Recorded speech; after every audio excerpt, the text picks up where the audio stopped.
Alhamdulillahirabbil alamin wa kafa salatu wassalamu ala sayyidina Muhammadinil Mustafa wa ala alihi wa sahbihi ahli sidqi wal wafa. Rabbi shrah li sadri wa yassir li amri wa hlul 'uqdatam min lisani yafqahu qawli amma ba'du. Yang terhormat Bapak Wakil Presiden Republik Indonesia, tepuk tangan untuk Mas Gibran. Saya itu kalau nggak formal, manggil Bapak itu jarang. Biasanya Mase. Kepada yang terhormat, yang saya hormati, Pak Pangdam, Pak Kapolda, Pak Wakapolda Jawa Tengah, Pak Wamen, yang sama-sama kita muliakan, para Gus dan Kiai malam hari ini yang hadir cukup banyak, Gus dan Kiai. Ada juga pengasuh pondok pesantren Termas, Mbah Lukman Atarmasi. Dan para Gus yang saya muliakan. Para hadirin sekalian yang berbahagia. Ini Abah belum makan pengajian, nanti pengajiannya setelah Mas Wapres meninggalkan lokasi kita. Saya hanya ngasih pengantar untuk nanti Mas Wapres menyampaikan sambutan untuk kita semuanya. Bapak Ibu yang saya muliakan, masih ingat dulu Mas Gibran terakhir ke sini kapan? Pengajian 2 tahun yang lalu, juga pas akhirus sanah Pondok Pesantren Ora Aji. Kalau nggak salah waktu itu akhirus sanah yang ulang tahun yang ke-11. 12 kemudian 13. Waktu itu saya masih ingat, tahun ke-10. Tahun 10 apa 11 Mas ya? Wah, lupa. Lupa Mas ya. Karena waktu itu saya ingat setelah 3 tahun yang lalu, Mas Gibran, kemudian tahun berikutnya Pak Prabowo, tahun berikutnya Pak Jokowi yang datang, dan alhamdulillah malam hari ini kembali Mas Gibran sebagai wakil presiden. Saya selalu menyampaikan kepada jamaah bahwa hubungan antara rakyat dengan pemerintah itu adalah ta'awun, tolong menolong. Wa ta'awanu 'alal birri wat taqwa wa la ta'awanu 'alal ismi wal udwan. Tulung tinulung. Dalam bentuk apa? Pemerintah menolong rakyatnya dengan kebijakan-kebijakan yang bermanfaat untuk rakyat. Sementara rakyat menolong pemerintah dengan apa? 1 dengan doanya, 2 dengan kesabarannya. Pemerintah yang pertama menolong rakyat dengan segala kebijakannya. Hari ini pemerintah baru berikhtiar melaksanakan janji-janji kampanye Pak Prabowo dan Mas Gibran. Tentunya ini harus kita pahami dengan baik.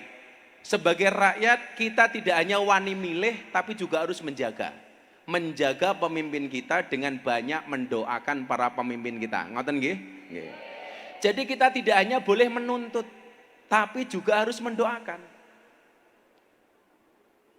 Tidak bisa kemudian membuat bangsa sebesar Indonesia yang mungkin hari ini Pak Prabowo dan Mas Gibran belum bisa menjangkau semua wilayah karena begitu luasnya bangsa ini, merubah bangsa ini menjadi sejahtera hanya dengan bim salah bim, tidak hanya bisa dengan kun fayakun. Makanya ikhtiar itu nyata, mulai dari MBG, makan bergizi gratis, walaupun belum semuanya, sabar, sing durusi wong kathah, nggih napa mboten? Nggih. Kemudian program-program lain, kemarin alhamdulillah di Klaten, Abah yang berdoa kemarin, launching koperasi merah putih. Dan program-program yang lainnya. Tentunya ikhtiar pemerintah ini harus disupport. Supportnya dalam bentuk apa? Doa.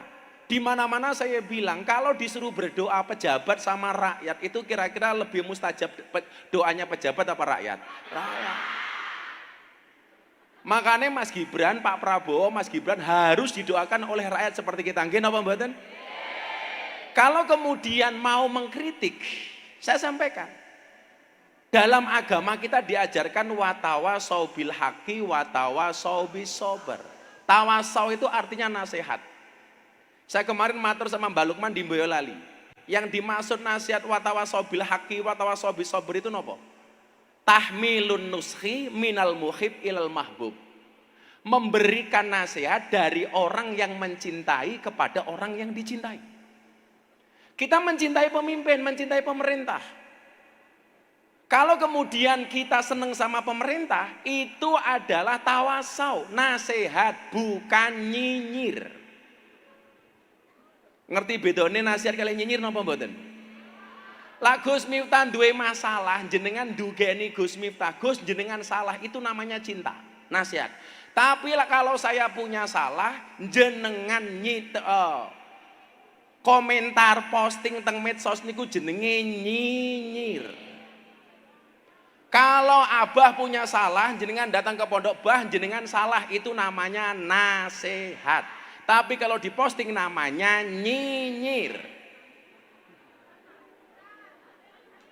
Nggih napa mboten?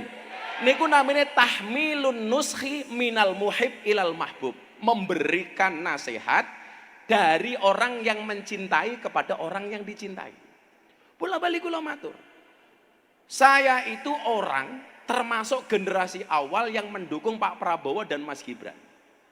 Saya nggak penting saya dapat apa atau kita dapat apa. Lebih penting dari itu adalah memastikan janji kampanye, program-program Pak Prabowo dan Mas Gibran dilaksanakan untuk kesejahteraan rakyat Indonesia. Tepuk tangan untuk Pak Prabowo dan Mas Gibran. Lah mila awake dhewe ndongake mawon, muga-muga Pak Prabowo sehat, Mas Gibran sehat, program-programnya bisa dieksekusi dengan baik. Mas Gibran itu dawuh ngeten kali apa? Gus, kalau saya salah, tolong saya dikancani, dinasihati, disentil. Karena memang benar. Kalimat terakhir yang sering saya bacakan apa? Nyuwun sewu, Mas Gibran ya. Sebelum jenengan sambutan, karena Mas Gibran ini 8:30 harus ke bandara, Bu. Harus kembali ke Jakarta. Datang ke sini hanya cintanya Mas Gibran kepada malam Ahad Pahing. Tepuk tangan untuk Mas Gibran. Jadi Mas, saya itu membaca kitab, diterangkan, kita nuwun sewu Mas, tongkatnya Nabi Musa itu panjangnya asratu adruin, 10 dirok, 1 dirok itu setengah meter. Berarti kalau 10 dirok, tongkatnya Nabi Musa itu panjangnya 5 meter. Kalau tongkatnya itu separuh badannya Nabi Musa, berarti tingginya Nabi Musa kira-kira berapa? 10 meter. Kemudian tongkatnya Nabi Musa itu su'batani, mempunyai 2 cawang. Cawang ini lah cara bahasa Indonesia apa nggih? Begini itu namanya apa ya? Cabang. Lah, kemudian di atasnya itu tertulis 4 pesan. Yang pertama nopo? Di tongkat Nabi Musa itu disebutkan begini. Kullu sultanin la ya'dilu bi sultanihi wa huwa wa fir'aunu sawaun. Di mana ada pemimpin yang tidak bisa adil dengan kepemimpinannya, maka pemimpin tersebut kelasnya sama dengan Fir'aun. Maka hari ini pemerintah sangat berikhtiar untuk mewujudkan keadilan. Coba soal hukum. Alhamdulillah. Di zaman Pak Prabowo dan Mas Gibran, semua koruptor disikat. Nggih napa mboten? Duit ditumpuk, hasil sitaan. Walaupun kadang-kadang rakyat yang nggak paham tanya, itu uangnya kemana ya? Pemimpin harus menjaga perasaan rakyat. Tahu rakyatnya susah, maka pemimpin tidak boleh bermewah-mewahan. Nggih napa mboten? Jajal sakniki, lak kaya Mas Gibran itu kira-kira bermewah-mewahan apa mboten? Biasanya pejabat mobilnya Mercy, Mas Gibran mobilnya Innova. Lah kula matur, itu sebagai bentuk keadilan menjaga perasaan rakyat. Maka dalam agama itu Pak Pangdam nyuwun sewu, sesuatu yang sebenarnya halal tapi tidak pantas, tolong jangan dilakukan. Contoh niku wau, pejabatnya sugih, dia boleh menggunakan kemewahannya, tapi ngerti rakyatnya susah, maka dia tidak bermewah-mewahan. Itu bagian dari keadilan. Maka dalam agama ada asas kepantasan. Apa itu adil? Wadu'u syai'in fi mahalli, meletakkan sesuatu sesuai dengan proporsinya. Peci yo ning sirah, sepatu yo ning sikil. Ana kalane halal tapi mboten pantes, enggak boleh dilakukan. Contoh, jenengan sugih, jame kathah, pengajian kanan kiri kabeh nganggo jam. Angsal napa mboten? Angsal tapi mboten pantes. Sesuatu yang boleh tapi tidak pantas. Contoh, khutbah Jumat nganggo helm. Angsal napa mboten? Angsal tapi mboten pantes. Pejabatnya kaya, bermewah-mewahan, ditampakkan di media sosial, di TV. Angsal napa mboten? Angsal tapi mboten pantes. Maka sebagai rakyat kaya awake dhewe niki ndongake, mudah-mudahan pemerintahan Prabowo Gibran dijaga oleh Allah Subhanahu wa taala. Dijaga orangnya, dijaga amanahnya, sehingga mampu membawa bangsa Indonesia menjadi bangsa yang sejahtera. Amin Allahumma amin.